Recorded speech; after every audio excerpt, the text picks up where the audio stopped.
Nosotros ahora vamos a hablar de la presentación.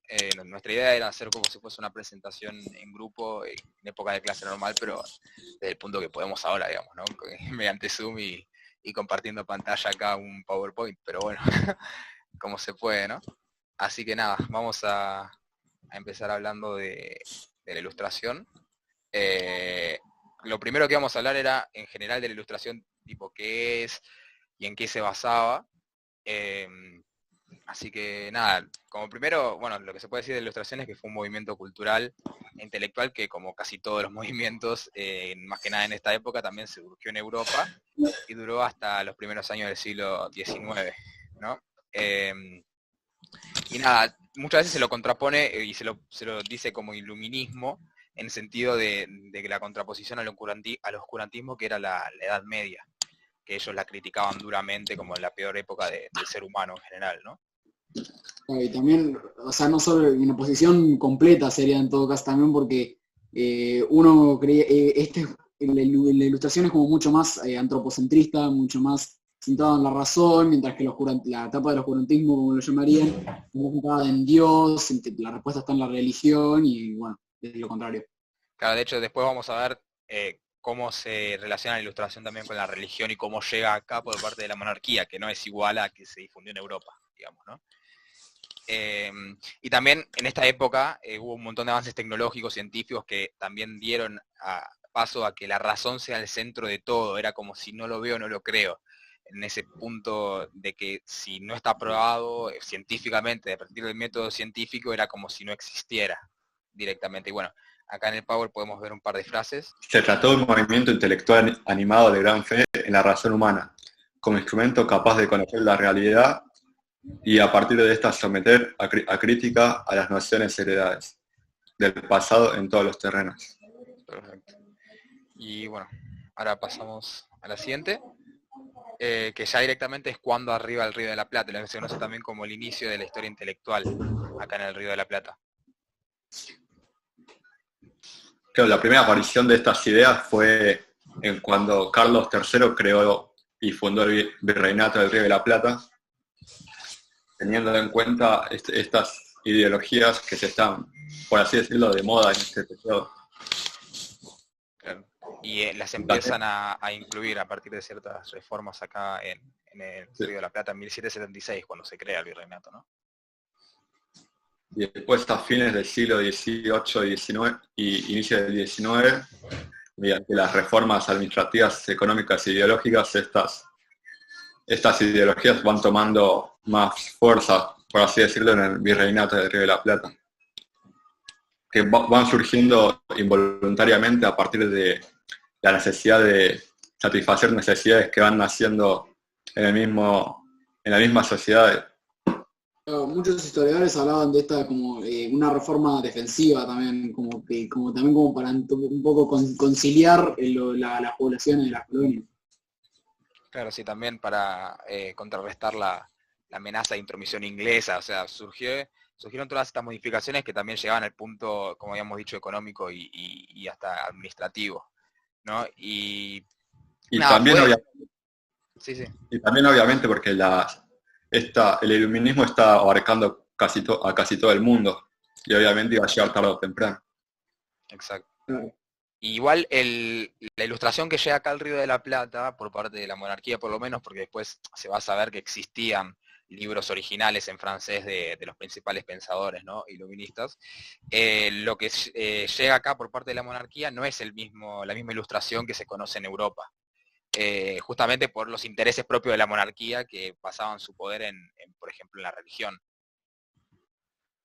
Entonces, Claro, está limitado que no se puedan oponer a la corona española. claro, yo lo llamo como si fuese un iluminismo moderado, digamos, ¿no? Como Sí, recortado, en el sentido en que, ilustración católica también le ponían algunos claro, historiadores. sí, sí, porque no contradecía a todo esto de la razón por sobre Dios y toda la espiritualidad, toda esa parte como que se la censuró para no ocasionar más problemas, ¿no? Como que iban aflojando, ¿viste? Claro. Bueno, ahora seguimos. Esto de, bueno, las ideas ilustradas no son necesariamente la base de las ideas revolucionarias, que lo vimos en el primer trabajo. tiene que ver con que no se puede probar que la revolución, por ejemplo, de Mayo, la revolución francesa, ya han surgido por consecuencia directa de las ideas ilustradas. Tal vez pueden haber tenido cierta interferencia, ¿sí? Pero en realidad fueron oportunismos que se dieron en la época por diferentes motivos. Por ejemplo, acá en la Revolución de Mayo, justo coincidió con la caída de la Junta de Sevilla y la mayoría de los pobladores de acá del Río de la Plata, ya sean nativos de acá o directamente desde España, estaban descontentos con todo lo que era la administración española. Entonces, a partir de esto surgió la oportunidad de crear un nuevo gobierno, digamos. De hecho, antes de la revolución hay un montón de escritos en los cuales se sigue defendiendo al rey. Por ejemplo, acá hay una frase: viva el rey, muera el mal gobierno, en el que se lo llamaba, por ejemplo, al Virreinato del Río de la Plata como una provincia, textos de directamente Mariano Moreno, personas completamente relevantes en la revolución, que en ese momento, antes de la revolución, no tenían idea de lo que iba a pasar, digamos, se fue dando todo, por así decirlo. Claro, intelectuales como Mariano Moreno o Belgrano, más que reclamar independencia, ellos querían reclamar más que nada como una igualdad con las demás provincias españolas, como si ellos también fuesen España, no solo una colonia. Exactamente, y de ahí sale todo el resto, ¿no? Y bueno, ahora sí ya pasamos a lo que es el romanticismo. Igual que el iluminismo y la ilustración, vamos a hacer primero una definición del mismo acerca de qué se trató. No sé si alguno de ustedes quiere empezar. El romanticismo fue un movimiento que surgió en Reino Unido y Alemania en reacción a la ilustración y al neoclasicismo. Perdón. Que surge, hay que tener en cuenta que cuando surge en el mundo occidental, ya sacudió las revoluciones de las 13 colonias, la Revolución Francesa y la Primera Revolución Industrial. Y tiene cierta característica como la conciencia del yo como entidad autónoma, el liberalismo, obras imperfectas, inacabadas y abiertas, revaloración de la creatividad,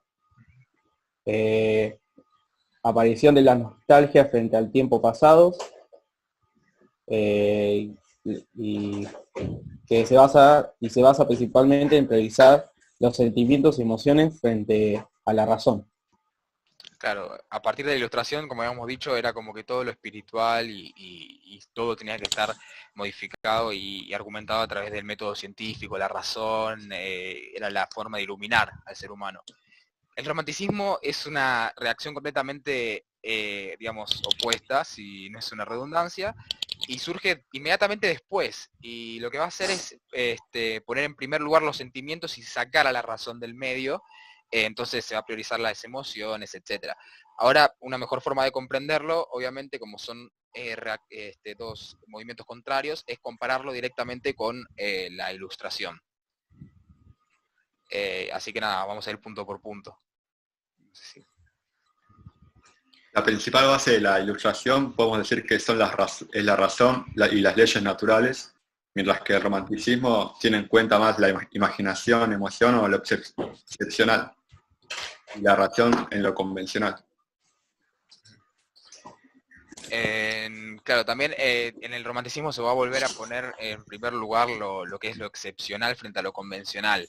Por eso es que vamos a ver después en ciertas obras, etcétera, que se va a priorizar como el gran hombre, el genio, el héroe, y se lo va a priorizar en frente de las creaciones colectivas, que tal vez en el iluminismo eran más importantes, ¿no? Después también se habla de lo que habíamos ya, dicho varias veces, que la ilustración, se llama iluminismo a sí misma por contraposición del oscurantismo, que es la Edad Media, mientras que el romanticismo empieza a revalorar un poco la Edad Media por el simple motivo de la espiritualidad que en esta se practicaba, ¿no? Ya sabemos que en la Edad Media todo giraba en torno a Dios, a las religiones, y el romanticismo va a revalorizar y a tomar todo esto de eso.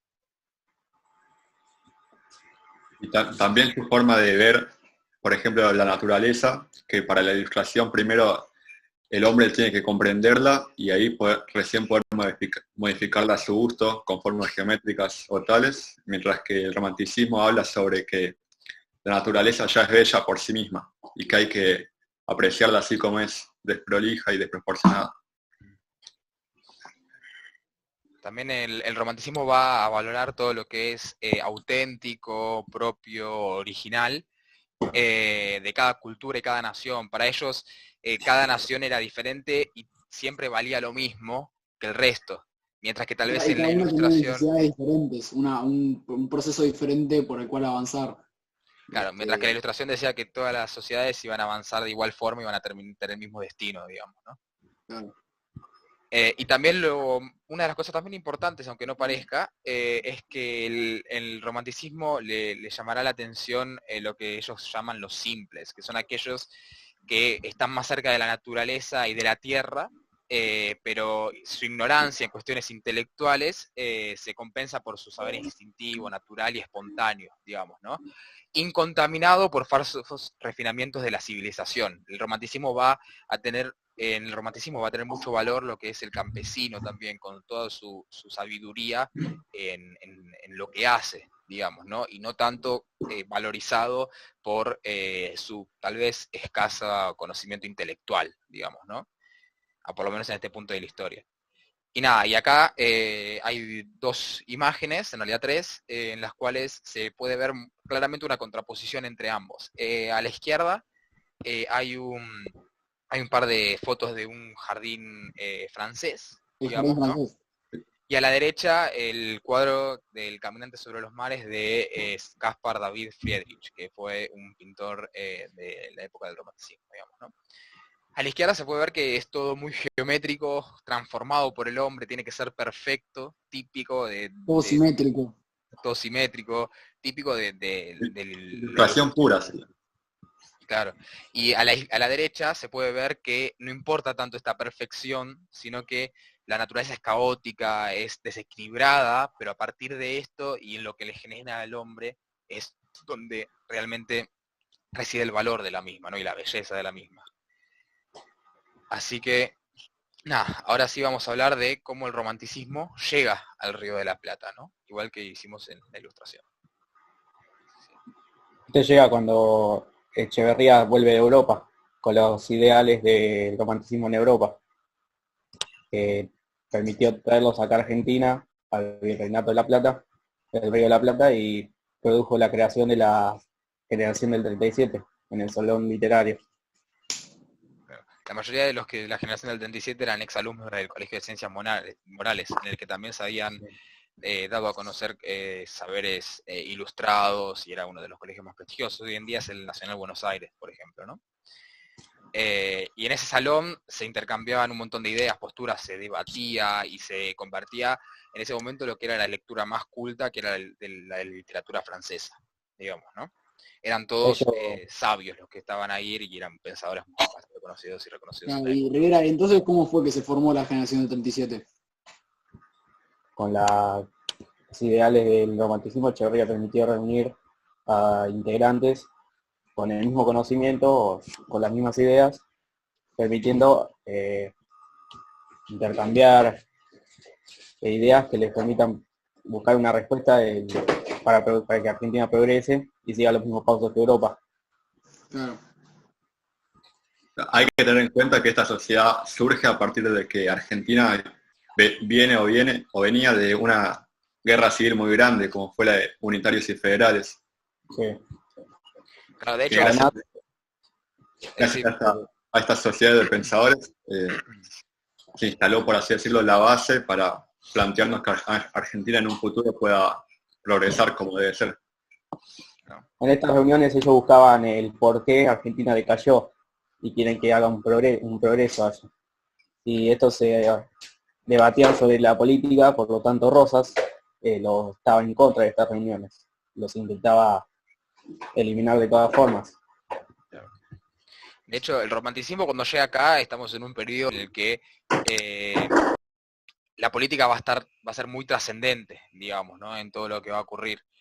Siempre va a estar en plena época entre unitarios y federales, entonces se va a politizar también este romanticismo. De hecho, una de las primeras ideas que tiene la generación del 37 con respecto a este enigma argentino que ellos nombraban, que era cómo había pasado la Argentina de la Revolución de Mayo, de todo el progreso que había simbolizado eso, a tener un gobierno como autoritario como el de Rosas, digamos, ¿no? Ellos querían, como primera medida, un consenso entre unitarios y federales, que en realidad no se dio principalmente por rechazo por parte de Rosas, y ahí es cuando empiezan a enemistar contra Rosas, ¿no? Claro, porque igual a uno le pareciera como que tipo le parecería como que es re, no sé cómo decirlo, como hipócrita de buscar a Rosas y idolatrarlo y después decir, bueno, no, sos mi enemigo, pero en realidad es porque con los proyectos que tenían estos pensadores de la generación 37 necesitaban buscar un líder o un punto fuerte que pueda llevarlos a cabo, y por eso lo buscaron a Rosas, alguien que era en el gobierno era como muy de no dudar, de alto poder y que establecía mucho orden en la Argentina. Sí, un sentimiento de identidad muy importante tenían todos los que lo apoyaban, así que era una forma de unir a las masas muy, muy grande, ¿no? Y nada, y a partir de esto ellos van a ver, cuando Rosa le da la negativa, lo empiezan a criticar fuertemente en periódicos, etcétera, y Rosas empieza a perseguirlos hasta el punto que muchos de ellos tienen que ser exiliados, ¿no? De hecho, sus principales exponentes, por ejemplo, Echeverría, Sarmiento y Alberdi, tienen una cosa en común todos, y es que todos en algún momento tuvieron que exiliarse, ya sea a Chile, a Uruguay o hasta Europa, etcétera, para poder directamente sobrevivir, porque el grupo parapolicial, la Mazorca, que era el que tenía organizado Rosas, a perseguir. Y nada, y ahora vamos a hablar un poco de los principales exponentes de la generación del 37, y después vamos a tener una sorpresita, por así decirlo. Primero, bueno, Sarmiento nació en San Juan en 1811, fue reclutado dentro del Ejército Federal, para lo cual él presentó un reclamo y fue citado con el gobernador de San Juan. En la reunión pidió ser tratado con equidad, pero esto fue tomado como un desacato y lo enviaron directamente a prisión, y esto también es uno de los motivos por los cuales su fuerte postura en contra de Rosas, ¿no? Nada, se unió al Pacto Federal, tuvo enfrentamientos con los integrantes del Pacto Federal y se unió a una causa unitaria, y se incorporó al ejército comandado por José María Paz, y en 1831 después tuvo que exiliarse en Chile, allí trabajó de profesor, etcétera, y al poco tiempo también volvió a Argentina, a Buenos Aires, y se unió en la generación del 37, para nuevamente exiliarse en Chile y seguir manteniendo contacto con todas las personas de la generación del 37. Y en Chile va a redactar una de sus principales obras que ahora vamos a ver. Bueno, después la otra gran figura de la generación del 37 también fue Juan Bautista Alberdi, que nació en San Miguel de Tucumán, pero desde muy joven se trasladó a Buenos Aires, donde estudió en el Colegio de Ciencias Morales. Sin embargo, al poco tiempo abandonó la educación y se dedicó a la música. Ya después, por 1835, empezó en las juntas en el Salón Literario para lo de la generación del 37, y en 1838 se negó al juramento a Rosas, y bueno, como lo tenían de enemigo, esto provocó una persecución, y al igual que todos los demás personajes de esta generación, se vieron obligados al exilio. Él se trasladó a Montevideo, donde permaneció poco tiempo, hasta que se trasladó a Chile, donde se mantuvo gran parte de su vida. Allí fue donde más que nada tuvo su mayor punto de cambio ideológico, y donde escribió uno de los libros por los que es más conocido, y sobre las bases y punto de partida para la organización política de la República Argentina. Un libro, un título bastante largo, digamos, pero que habla más que nada sobre qué es lo que debe hacer la Argentina para empezar de cero y lograr progresar como buen país. Claro, de hecho, varios puntos de ese libro fueron tomados en la Constitución de 1853, que no prosperó, claro, porque dentro de todas las constituciones que tuvimos en esa época, pero es interesante la importancia, ¿no?, que tuvo. De hecho, bueno, ahora los vamos a dejar con unos amigos tal vez que tenemos acá, para que les expliquen mejor ellos, que creo que saben mejor.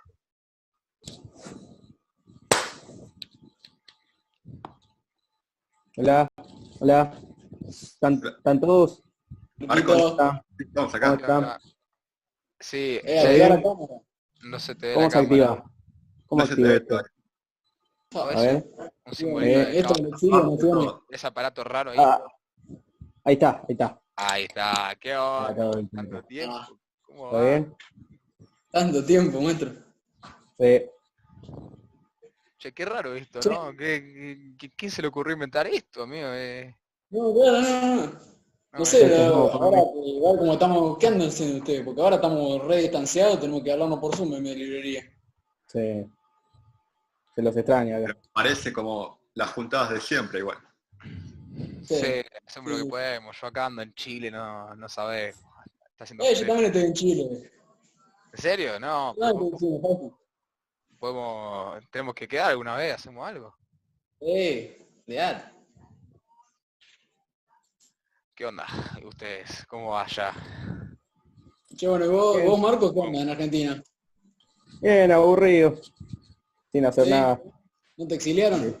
No, por suerte no. Un desastre acá. Ah, Está Pero nos complicado. vamos a la mierda. Yo vine a y... Montevideo porque tengo conocidos acá y puedo conseguir una casa Ah, para quedar, Ah. para los Ah, bien, perros. bien. mirá qué suerte, boludo. ¿Y vos, Domingo? ¿Qué estás haciendo allá en Chile? Acá. Nada, yo acá ando trabajando, viste, de la docencia, es siempre, viste, lo que siempre me gustó también, así que, y Sí, nada, mirá. ando también escribiendo algo, a ver qué, Sí, mirá, yo también estoy escribiendo un libro. en serio, en serio no sabía. ¿De qué trata?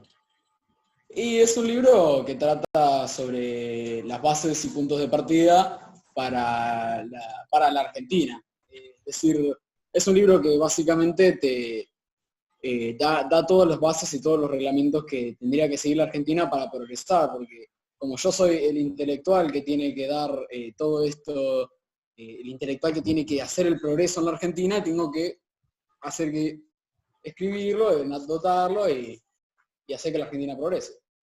Mm. No, sí, yo Esperemos que también. tus hijos sean tus pasos. ¿Cómo? Esperemos que tus hijos sigan tus pasos. Sí, esperemos que sí. ¿Y vos, Domingo? ¿De qué estás escribiendo vos? Yo acá ando escribiendo algo que, nada, le estoy llamando Facundo Civilización y Barbarie. Nada, es un poco de repensar un poco también, ¿no? De toda la Argentina y cómo se puede hacer para civilizar a la mayoría de la gente en general, ¿no? Yo ando publicando acá en un periódico acá de Chile, en El Progreso. No sé si lo tenés ahí, algo de Juan, pero Y lo ando creo que lo tengo publicando, por acá, ¿viste? ¿eh? Me tengo que fijar. Así que nada, podrías leerlo así, después me das tu crítica, a ver qué te Vale, parece dale, también, dale. ¿no?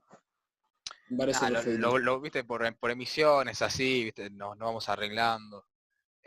Cuando puedo Mm. escribo. Pero nada, lo Mirá, principal es, yo creo que como todos y que muchos tampoco encontramos respuesta, ¿no? En todas las reuniones que venimos haciendo, de encontrar también lo que es el enigma argentino en general. ¿Por qué después de una revolución como fue la Revolución de Mayo, su heroísmo, su libertad en general, terminó en rosas, digamos, ¿no? Además, bueno, rosas, tengo mucho para decir de ¿sabés qué rosas. pasa, Sarmiento? ¿Sabés qué pasa? Que yo digo principalmente que no, esto de la revolución terminó en rosa porque fue una revolución que no tiene pensamiento, no tuvo teoría. Entonces somos nosotros los que tenemos que agarrar y ponerle y meterle una ideología que sea clave en esto, ¿entendés? No, sí, te entiendo, no sé si coincido mucho, pero te entiendo. Además, nada, de rosas, acá tengo un emisario buscándome, y no sé, me dicen de todo, estoy medio perseguido, así que Mm. nada, estoy sacándote estos textos a ver qué pasa también acá en Chile, ¿no? Sí. Y a ver si tengo más gente de mi lado y me pueden defender un poco también, porque imagínate que yo solo acá tampoco puedo hacer mucho, ¿no? Ojalá esperemos que el día de mañana también se pueda publicar en Argentina, ¿no? Esperemos que todo el mandato de Rosa termine, porque está complicado. Bueno, igual puede que se termine, ¿eh?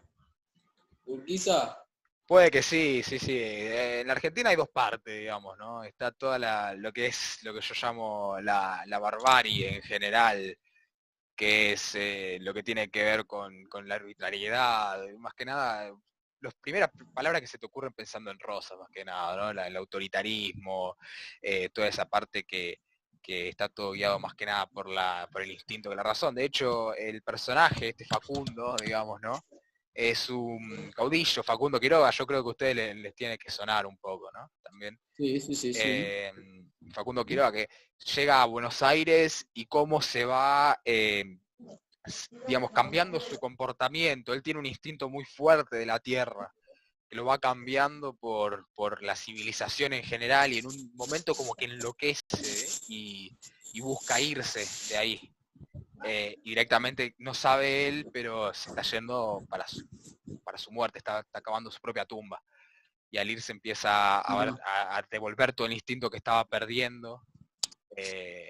Y nada, más que nada eso es lo que cuenta la historia. Después, nada, muchas críticas también, ¿no? Para Rosa, yo creo que es algo común que nosotros tenemos acá. Ok, y ahora, ¿Y caso vos, Alberti? hipotético, ¿no? Algo feliz para todos, caso hipotético. Suponete que Rosas cae. ¿Vos qué proponías? Para que sigamos adelante. En una utopía en la que Rosas es derrocado. Sí, no, yo de Rosas, a ver, primero que nada, hay cosas que yo reconozco que están bien las que hace, ¿no? No sé si ustedes coinciden conmigo. Por ejemplo, que la Argentina, digamos, se unió completamente con la figura de Rosas, tiene una hegemonía completa, Coincido, que nosotros coincido. podemos también aprovechar. El día que Rosas caiga, nosotros podemos tomar el poder y podemos aprovechar todo este sentido de pertenencia que Rosas fue creando, esta Podemos usar el nación que se trabajo fue que él conformando. realizó. ¿Cómo? Claro. Que podemos usar el trabajo que él realizó en Claro, el orden. no todo es en vano. De hecho, ya en el propio título de mi obra se demuestra que no, yo trato de siempre diferenciar punto por punto. No es que veo en general que todo está mal. También trato de recuperar lo bueno que tiene una figura la que no coincido mucho y de hecho me está buscando a mí como Rosas, digamos, ¿no? Pero nada, ¿y vos qué tenías pensado hacer cuando todo esto termine? Y no, básicamente transformar la cultura argentina. Si llega a caer Rosas, si nosotros pudiésemos organizar todo, transformar la cultura argentina. Porque la actual cultura siento como que no está muy civilizada del todo. Necesito que la cultura argentina se convierta en algo europeo, algo de la alta clase, no sé si me entendés. Por eso yo tengo una teoría que se llama la teoría del trasplante inmigratorio, que sería que para transformar esta cultura, traer inmigrantes principalmente de Inglaterra y de Francia, para que al venir a quedarse acá poder transformar la cultura argentina con simplemente muchas masas europeas que vengan con sus propias costumbres y todo. Pero para eso necesitamos una constitución que dé leyes de libertades individuales, leyes de libertades de culto, Igualdad de doble condiciones. nacionalidad, claro, tratados ventajosos para ellos, libertad comercial que los atraiga.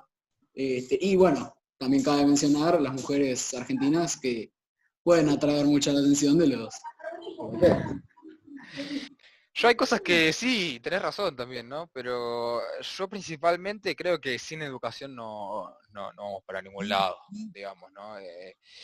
La educación tiene que ser fundamental en esto, ya sea proviniendo de modelos europeos principalmente, que son los predilectos en el mundo en general, pero sin educación no hay civilización y sin civilización no puede haber una democracia y un país conformado fuertemente, digamos, ¿no? Yo eso de la educación no lo veo tan necesario. Yo creo que con solo que vengan los inmigrantes sería suficiente, porque además con la educación sería un trabajo muy difícil para que todos puedan recibir educación y para ello simplemente pienso mejor en controlar las masas, hacer que solo pocos puedan votar, solo aquellos que sean realmente intelectuales y que merezcan votar.